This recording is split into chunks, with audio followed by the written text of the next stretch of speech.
Hey there, creatives. I'm your host, Elisha Taderera, and you're listening to another inspiring episode of For the Creatives. Today, we're joined by marketing expert David Lee Schneider, who will share his insights on the power of storytelling and authentic marketing in building successful brands.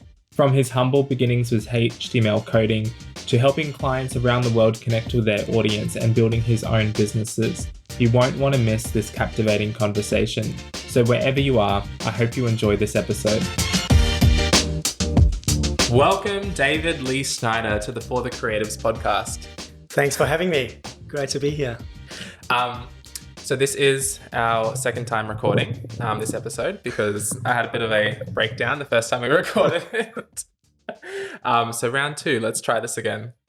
So what do you do? Let's start there. Okay. Very good question, Elisha.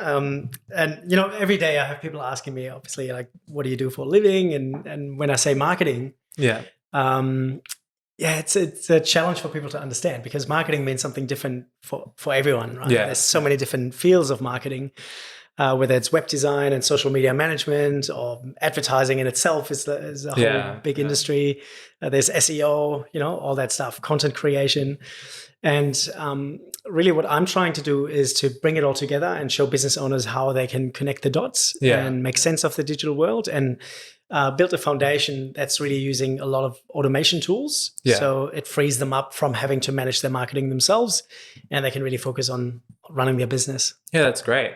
I'd love to chat a bit more about that in a moment. I'd really like this episode to be around some of your journey and some of your experiences, but also around how we can build successful brands through good storytelling and by being authentic, I guess, in our marketing and in our branding.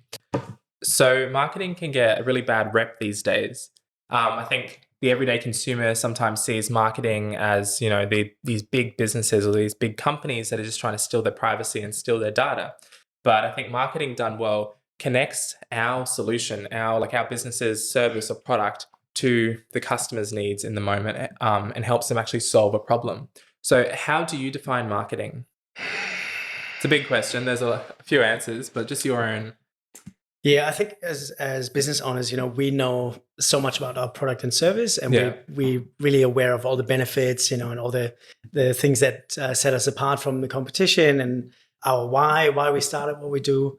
And I think our goal in marketing is really to educate, your people around our product and service and help them with their buying decision. Yeah. So you've got, well over a decade of experience working in your current, I think, business structure model. Is that correct? But then you've got more experience in that working in the web design and marketing field. When did you start? Yeah, really, I sort of started my fascination for web design when I was in my teens. So 15, 16, I started developing websites, the old fashioned way, HTML code. And that was sort of when the internet just got popular, right? And I had this fascination with the idea that you could sit at home and you can build a website and anyone from around the world could open it up and look at it, right? And as I got better, I had some friends ask me, can you build a website for my parents? They have a business. And so I did all these little small jobs on the side. And what I realized is that once you have a website up and running, then there's lots of other challenges, right? So that then the question becomes, okay, I've got this beautiful website. How do I actually drive traffic to it? Yeah. Then once you get traffic, the question becomes, how do I capture that traffic? How do I turn these into leads, right? And then the next question then is, how do you follow up and actually turn that into business? Yeah. And so over the last decade, I've really spent sort of time in each of those areas and try to bring it all together and streamline things and help business owners, connect the dots and show them how they can leverage their time better and use automated marketing strategies to really grow their business. Yeah, that's great. Connect the dots. I like that. I still remember, I started at a different time period getting into web design and development, but around the same age. And I was just fascinated at using, at the time, Dreamweaver and creating HTML websites through that. But the fact that, you could create something and then upload it to a host, or you could put it on a website and people could see it. Yeah, like you're saying, from all around the world. Your message or a part of what you've created could go out there. And I think these days, we're being constantly bombarded by advertisements and by just different messaging from all these different companies and businesses and stuff. And some of them are just really repetitive and really repetitive and just the same old messages that were just getting thrown in our faces. And I think that by using good storytelling, we can really connect our product, our service, whatever it is that we're selling, to the customer who needs it in the moment they need it, or around the time that they need it. So you've also got a personal brand and an agency brand. What do you find the differences between them? Yeah, so I think it really depends what your end goal is. I mean, if you want to build a business that can run without you, you're probably better off to go down the like having a company face, right? But if you are the one really dealing with the customers and your business is built on your personal brand, then that's probably the better option, right? And sometimes you want to have a hybrid between both, because what I find is that, with the agency, we do deliver some of the services that we provide. But the one people are doing business with is actually me as a person, right? So it's a lot of times through that entry point where people get to know me and they meet me on a personal level, and then business becomes secondary. So it's really about, I think nowadays people are looking more and more to do, business with people rather than with a faceless company. No, I've seen that in my own experience and with a lot of other people around me as well. The power of using our personal brands to build our businesses and grow our brands. I've also, like myself, like when I was starting out in this field, I tried initially hiding behind a brand face, hiding behind like another name or a business name. And for me, that was mainly at the time because I was trying to present this image of being a fully established company who had it all together and knew what they were doing at the time, which wasn't exactly where I was at. And I think I found I had this turning point like a couple years ago when I became more authentic and to where I was and to the skills I had and to where I actually wanted to go, who I actually wanted to help. That actually, as I recognized that within myself, that actually changed my brand messaging, that changed the direction I was going, that changed like how I presented my stuff to the world. And then when I connected with people and I was helping them, it just, I don't know, like everything that in my marketing and branding just felt more authentic, felt more me, because I wasn't trying to hide behind this image. Like you're saying, like having a company or an agency is very powerful, and depends what your end goal is and your purpose is. But I think that for most of us, like as early stage creators or entrepreneurs, being authentic to who we are and using our personal brand can be a massive tool to grow whatever business we're trying to build. Absolutely. I think one of the biggest challenges when you're first starting out is to actually get that clarity on what it is that you're trying to do and who you want to serve, right? Because sometimes when you start out, you think, everyone is your potential customer, which is not true, because you really, you don't want to do business with everyone. You want to do business with people where you can, deliver value, you get a great result, and people that are fun to work with as well, right? So, and everyone's got their different tribe. And I think the clearer you can get on who you want to serve and how you want to do it, what the vehicle is that you actually have to offer, the easier it will be to market yourself, right? So for me, if I look at marketing, it's really like the fuel to grow your business. If you look at your business as the vehicle, imagine you've only got one wheel at the front, right? And you're focused on putting more fuel into the car. It doesn't mean you go further or faster, right? You really need to build the foundation first. And one of those wheels is really getting very clear on what you have to offer, what your product or service looks like, and who you want to serve. And there needs to be also an overlap of, there needs to be a need in the market as well. That's really important as well. Because if you have something of value or that's valuable to you, but there's not actually enough customers out there, then you can't really build a business on that either. So it's always important to keep that in mind as well. Knowing there's a demand for what you're actually selling. So validating your product is an important part in the early stage of starting a business.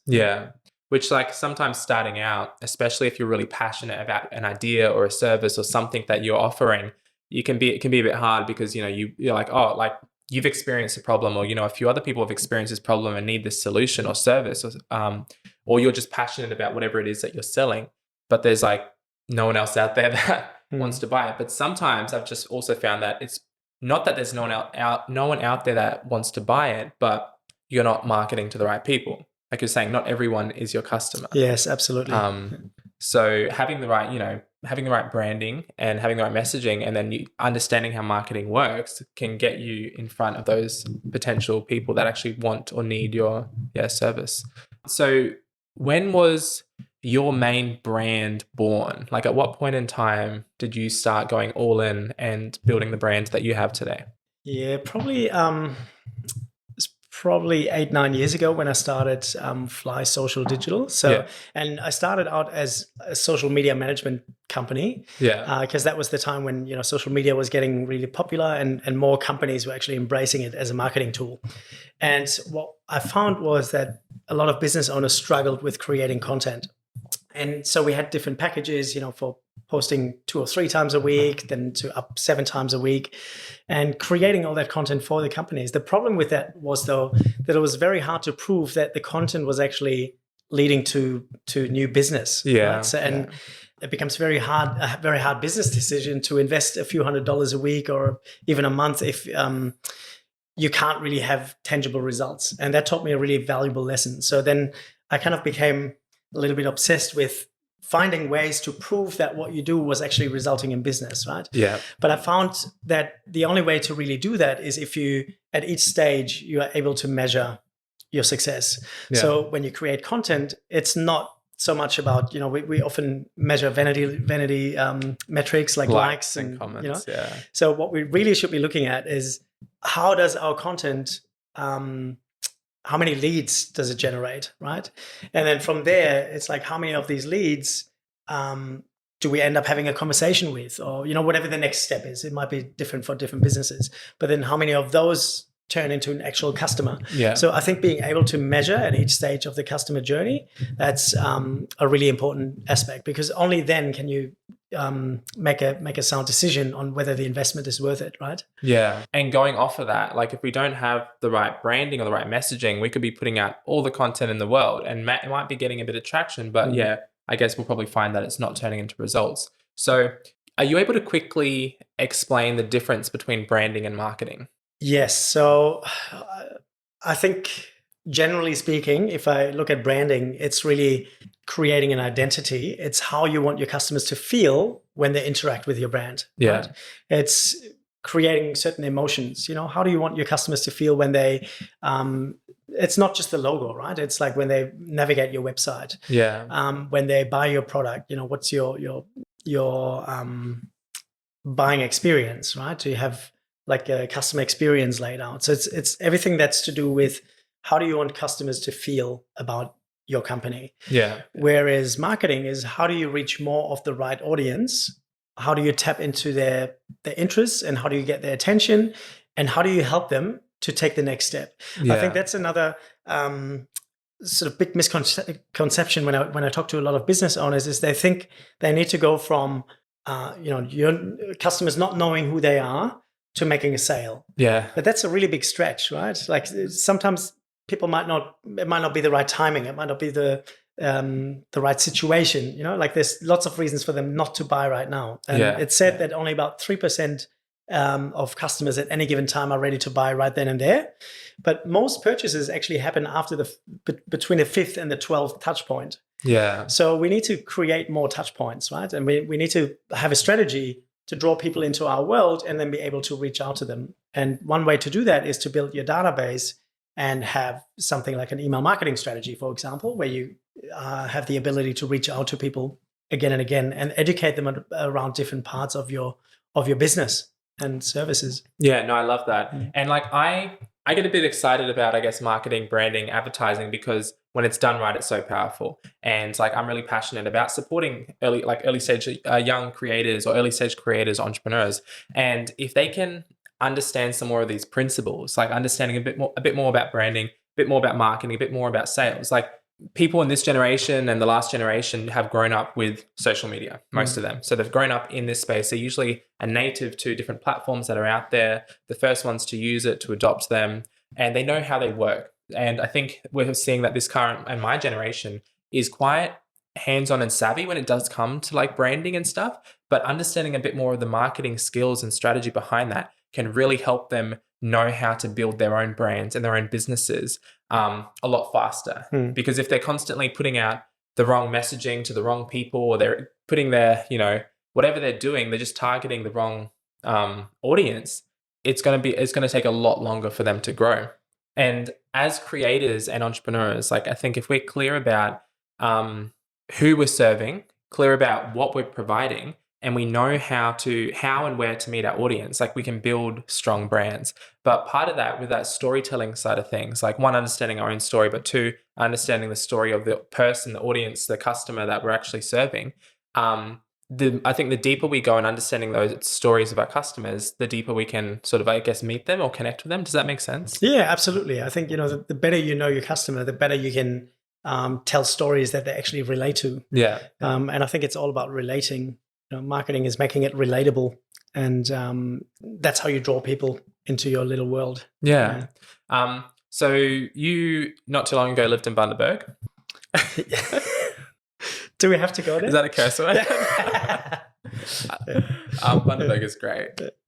But like for a period of time when you were living there, you're working with several different businesses, and you still work with some of them, I think, now. But very quickly, well, to me, it seemed very quickly. I think it was over maybe a couple of years, a few years, but you became known as the marketing guy. Like, I don't know, you probably are aware of this, but glad it came across that way. Yeah. Even after you've left, you're known as the marketing guy. I will talk about marketing, and there will be people that don't know that I know you who will be like, oh, and who think you still live there, by the way, who will be like, have you spoken to this guy?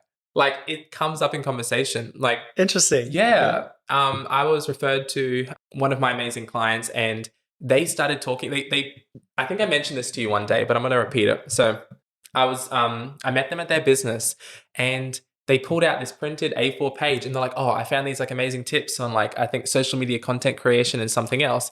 And it was your big face on the front. It was like one of your guides or something that you had made. Yeah. Oh, I think my website checklist. Yeah, something like that. Yeah. They pulled it out and had been reading it, and like, had gone through it quite a bit. So yeah, your name comes up a lot when it comes to marketing, because you've positioned yourself really well and done a good job at showcasing what it is that you do, who it is that you serve, and why you're here. So on that, how do you help your clients, I guess, tell their story through marketing? Yeah, first of all, I think full disclosure, sometimes it looks from the outside like you've got everything figured out. I think as I built my own brand, there was a lot of trial and error, and a lot of things didn't work, and it was really sort of work in progress. And I think it still is to some extent, right? Like, it's never quite finished. There's always another level as well. But I guess to answer your question, like going to my clients, like we really look at, who are they trying to attract? Who's the ideal customer? And the question I often ask my clients is, if you could copy and paste one of your clients, like, and most of the time they've worked in their business for a couple of years before they come to me, before they're ready to scale. And I ask them, if you could bring to mind one of your best customers that paid on time, that you loved working with, you got perfect results for them, and they raved about you after working with you, right? Yeah. Like, who would that be? And every business has some kind of client that is the ideal client. So if you could copy and paste them, who would that be? And a lot of times they have a name that pops up in their mind, and then we look at, we sort of examine that person. It's like, what makes them such an ideal customer? What stage of life are they in? What profession are they in? What were they looking for when they came to you? Or what have they tried before they actually found you, right? And that didn't work, maybe. Or what have they tried that did work but didn't quite deliver the full results or something? So it doesn't really matter what the business is, but I think it's about getting really clear on who you're trying to attract, and then create all your messaging, all your content around that particular person, rather than having a very broad and generic content strategy. Just go really specific and write as you would be writing to that particular person, right? And it makes it so much easier to come up with the words when you've got their face in your mind and you write to them, right? Yeah, that's great. And there's two things that come to mind around that. One is something I watched on a video on a course that I did like ages ago. They were just touching on marketing. I think it was a startup course. And they were just saying, like, if you're selling a hammer, for example, you're not selling, you're selling the hammer, but in your advertising and your marketing, you're not selling the hammer, you're selling what the hammer is going to do for the person who needs it. Correct. So like that hammer might be for someone who needs to put a nail in a wall, but it's not just about putting a nail in the wall, it's about what they're going to put on that nail. Like if they're going to put a photo Yeah, it of might their be the family family. picture. That's right. So it's Yeah. the emotional value. And once you understand that, you can craft your messaging and your content around the actual needs, not the needs on the surface, but actually the deeper like desires that people have, right? And that's the level where you start to connect with your customers, and where you try to attract, where you start to attract the right people, I think. Yeah, and I love that. And I think we talk about clients or customers usually in the business world, but as a creator, like a content creator who like on TikTok or on Instagram or something, like a musician, you wouldn't usually refer to your audience as a client, but it's the exact same thing. Like your audience, the people who are listening to your music, like knowing who it is you're serving on a deeper level allows you to craft like such better messaging and actually get in front of them. And you're not just, like you're saying, creating generic content and just like putting it out there to everyone, hoping a few people buy it. Yeah, that's great. So one of the questions that I've asked a few people now, and it's always an interesting response, is let's say you had a billboard on like the busiest street in Brisbane here. What would it say?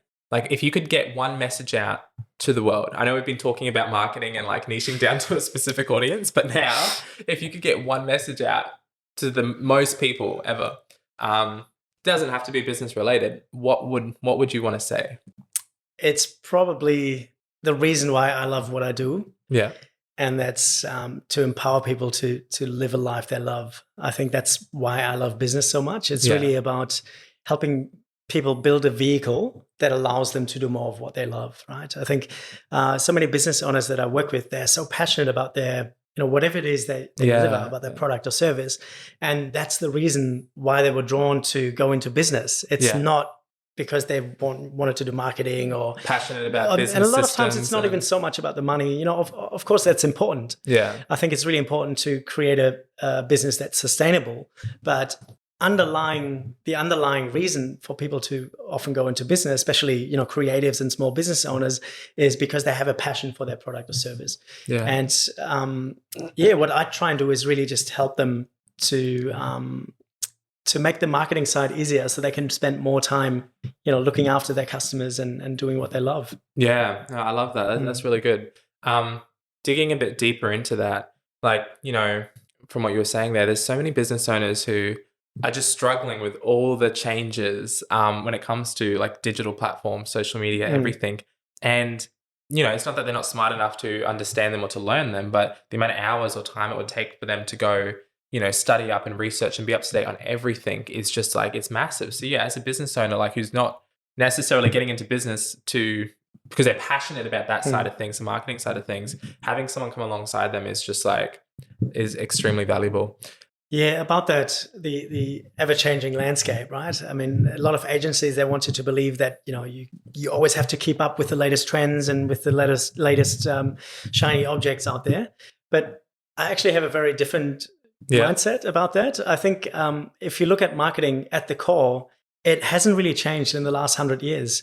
If you look at human psychology and why we purchase certain things, right? There's an emotional motivator. Always. It doesn't matter what the product or service is. I mean, there's certain industries where it's really, if you in plumbing, it's not so much an emotional decision, but you got to get the tap, back running.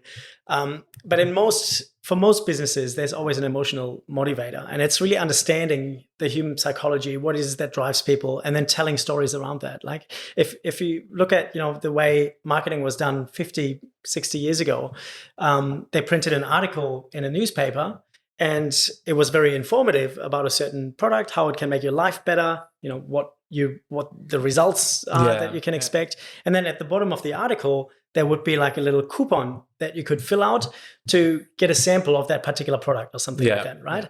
So it's the same strategy we utilize today, except the channel has changed, right? So when you go to a website and there's like, pop in your email address to get 10% off your first purchase, right? It's the exact same strategy. And the fundamentals of marketing haven't actually changed that much. So I think if you're struggling with everything out there, with all the changes, just go back to basic and look at, how can I apply these fundamentals in my business? Yeah. No, I do agree with you there. And I think as you know as well, that the fundamentals may not have changed as much, but the amount of messaging and the amount of advertising that we're seeing every day, like, has increased enormously. So, like, to stand out in that is harder, I would say, especially if you don't have a clear strategy or you don't have clear brand messaging as well. Yeah, I think choosing your channels wisely is really important, because if you've got a great message, but you head out to the marketplace and shout it, to everyone, you might not even get that great of a result, right? But if you position yourself on a specific corner where that's where your ideal clients are, and you only reach a few people, but really high quality people, that might be much more effective. So I think just being selective of what platforms you choose is much smarter than trying to be everywhere and sort of do a half job at it. Yeah, it's like Facebook, they have paid ads. And as a business, I've come across some people that have tried to just put a bit of a reasonable budget, but just target everyone. And like with the thinking of, just target everyone, and like hopefully a good percentage of them will respond. And I've usually, taken them through a process where we've go through and we actually create a customer profile and work out who their ideal customer is, and then create a targeted campaign for that ideal customer. And in one side, as a consumer, it seems like sometimes I even for me, sometimes feels like annoying that companies have all this data and all this information about us. But on the other hand, like that when brands and businesses do it right, like most of the time I see adverts of things that I actually want and things that I actually need to help me solve problems or issues, or or just things that I just want because I want them. Because these brands know that I'm the type of person, or I'm their ideal customer who would actually buy that from them. So I actually like that side of marketing, the fact that they actually do have that data. There's probably a whole nother conversation there on big data and privacy and stuff. Yes, absolutely. No, but data is really, a big part of marketing is actually understanding the data and putting it to use. I think, there's so much data we can collect these days, but you got to make sure that you actually use it in the right way. Yeah, and can be a very powerful tool for especially small businesses, to get intel on who to target. Yeah. If there was a creator or an entrepreneur who walked into the room and was just like all over the place with, like, they just didn't know who they were marketing to, they just didn't know where to start, where to go. Like, it's quite broad, but where would you start with someone like that? They've got this service, whether it's a talent, a skill, a musician or something, and they're trying to build this brand, but there's all these platforms and there's all these different tools that they could use.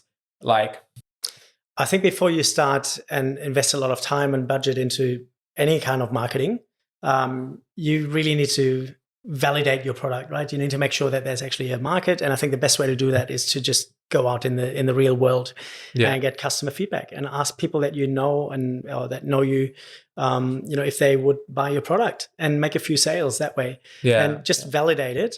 And once you see, okay, this is actually working, you might find even that you have to tweak it a little bit to be able to scale, right? So you want to make those changes first. And once you've got a product where you feel like, okay, this is ready to go, that's when you look at marketing to scale. But most people, I think they want to start marketing too quickly before they've actually validated their actual product or service. Yeah. And going back to what you were saying before about how, like, marketing fundamentals haven't changed like over the decades. With TikTok, for example, there's so many people that are, without knowing it, they actually have been learning marketing skills and marketing strategy when it comes down to niching and, like, choosing a specific audience. Like, you hear that a lot from a lot of, like, social media strategists who have been born from TikTok, who've just, like, they've utilized TikTok, they've learned the platform, they've become successful on it, they've looked at the data, interpreted the data, found out what's worked, and now they're helping other people. And one of the big things I found is, niching down, which, like, we're aware of it in a marketing world of, like, choosing a niche or choosing, a specific angle in your marketing, in your message, in your business. But a lot of people on TikTok have been, when they start out, intentionally testing multiple different types of content to see what works. And then when one thing does work or two things do work, they then start honing down in that and replicating that success. Yes, exactly. Yeah. And that's, like, this generation, like, there's, like, a large portion of them are, I would say, very much natural, like, savvy marketers in that sense, without maybe knowing it as well. So that is something that is impressive. I think sometimes though they just need, and I need a bit of support around where to go next, or what gaps they're missing, or how to fill that in. Yeah, I think it's understanding the strategy. Like what are you actually trying to achieve? It doesn't matter what platform you use. Yeah. I think the goal should always to get people off that platform and build your own database. Yeah. Right? Because platforms like Facebook and Instagram, they're in the business of selling advertising. So if you are using, if you've got a Facebook page as a business, in order to get the reach that you want, they want you to pay for it. So even if you've got 1,000 likes on Facebook and you put a post out, that doesn't mean that 1,000 people will actually see it, right? 10 people might see it. More like, exactly. 20, maybe if you're lucky, 50, right? But it's a very small percentage, and it's gone down drastically over the last decade. So I think it's never a great strategy to build your business on either of those platforms. They're great tools. Yeah. Use them. Pick the ones that you're really good at and you love. And go crazy. But your goal should always be to drive people back to your website, where you should have some kind of strategy in place to capture people, right? So always think about, what is the next step in my marketing strategy? So if you put out a piece of content, ask yourself, what is the next step that I want someone to take? It might be a link, linking back to one of your blog posts, or it might be to get a free download or a discount of some sort. But always ask yourself, what is the next step? Not what's the final step, but what is my next step? I think that's a much better strategy. No, I agree. And it's hard sometimes though, because like these platforms are constantly trying to find new ways to keep people on them and stop them from leaving. So on TikTok, for example, there have been a lot of creators who have found that by putting a Linktree link in their bio, or by mentioning Linktree, or in their captions by saying click on link in bio, their videos have either been flagged without reason, or they've just had a lot of different things malfunctioning. Or they've just gotten no reach, where they could be regularly getting like thousands of likes and views, and then suddenly that video is getting none. And I mean, there's tons of other reasons why, but I've just seen this consistently over the past few months of people talking out. So they're getting like super creative. People are like putting in, they're doing like on TikTok, you can do like a green screen where you're talking in front of like an image from your phone or something. So they're putting an image of their profile with a link to the link in bio area, and they're talking in front of it. So it's not in the caption, they're not talking about it, but it's there in the background. But these platforms, which are trying to support creators, and that's everything that they're saying that they're doing, like TikTok, YouTube, Facebook, Instagram, they're also trying to keep them inside their own networks. And that isn't always necessarily the best in the end for these creators, because like you're saying, they don't own the data or their audience. And if these platforms, like we've seen, decide to change direction, or if they decide to, like Facebook, when Facebook in the early days, as a business, if you posted something, it appeared in everyone's feed that you posted or not. Now, I think everyone agrees that got way too spammy, and you were just seeing all these business posts like constantly. It's also too much content now, because we're following all these brands and pages and leaders in certain industries, and the amount of content is just too much. So it's impossible to show everything in your newsfeed, and that's why they had to start to really filter out what's most relevant and what is likely to get the most engagement, because the more engagement Facebook or Instagram or TikTok gets, the more ads they can actually sell to businesses, right? So, and that's their whole purpose. So it's in their best interest to keep you on the platform. But for us as business owners, our goal should be to get people off those platforms, to get their attention. We want to get people's attention there, but then we want to drive them back into our own ecosystem and build our own list. Yeah, no, I agree. And I think sometimes, like especially early stage creators, or content creators, or people using TikTok to build a platform and selling some sort of service or product, don't always see themselves as a business in a sense, but most of them operating like a form of a business model, and they're making money and they're selling a service. But I think sometimes if they don't see themselves operating as a business, they won't actually apply business principles and strategy that work to what they're doing. But and I'm still learning about the TikTok world, the TikTok space, and finding it really interesting. So I have one other question to ask. This is the For the Creatives podcast, and we talk a lot about creativity, which I think plays a big part in branding and in marketing. But what does creativity mean to you? Yeah, I think as humans, we have a natural drive to be creative in whatever capacity, and I think we as children we explore creativity, and we we are drawn to exploring and discovery, right? Yeah. But then I think over time, a lot of people lose that part of them. So it doesn't mean that they're not creative. I think we're all creative on some level, but I think it's just like a muscle, right? Like the more you use it, the more variations you find in doing, things in different ways. Yeah. And I think by training that muscle, we just get more creative in our thinking, and it opens up opportunities. So I think, creativity for me equals creating new opportunities and thinking outside the box. Yeah, no, I like that. And with this conversation around marketing, if there was one takeaway thing that you wanted people to take away from this, like just one main thing, what would it be? There's so many things, but I think probably when it comes to marketing, I think one of the biggest things that you got to do as a business owner is build your own list. Yeah. It sounds very boring, I think, but it's such an important email list. Yeah. Yeah, and I think some people see email as outdated, but it's still working. It's still working. It's still one of the media that's really sort of driving the biggest return on investment. And the great thing is you own the data, right? We talked about Facebook earlier. Yeah. When you have 1,000 followers, you can only reach about 20 to 50. When you have an email list of 1,000 people and you send an email out, 1,000 people will actually get that email. Of course, there's a different conversation around opening rates and click rates and stuff like that. But you own the list, and you can. It doesn't matter what comes along in the future. You can actually invite people to follow you on different platforms. So you can, what we call cross-pollinating in marketing, where you try to move people from one platform to the other.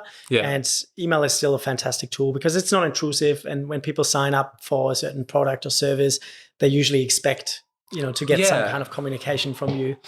And I think just ending on this last thought around email marketing, like sometimes I've spoken to businesses where they don't bother because they think that their email is just going to be another spam email in someone's folder. But the thing is, if they have a proper marketing strategy and they're targeting customers who are interested or need or want their service or their product, there's a higher percentage or a higher chance that they're going to, one, enroll into the email list. And if they do enroll, like you're saying, they're more open to actually receiving what's being the emails, what's being said. It all comes down to relevance, right? Yeah. If you send emails that are not relevant to your audience, then of course it's considered spam or, like it's not interesting. Like all the emails I get from those princes in Nigeria about sending them money and becoming a millionaire.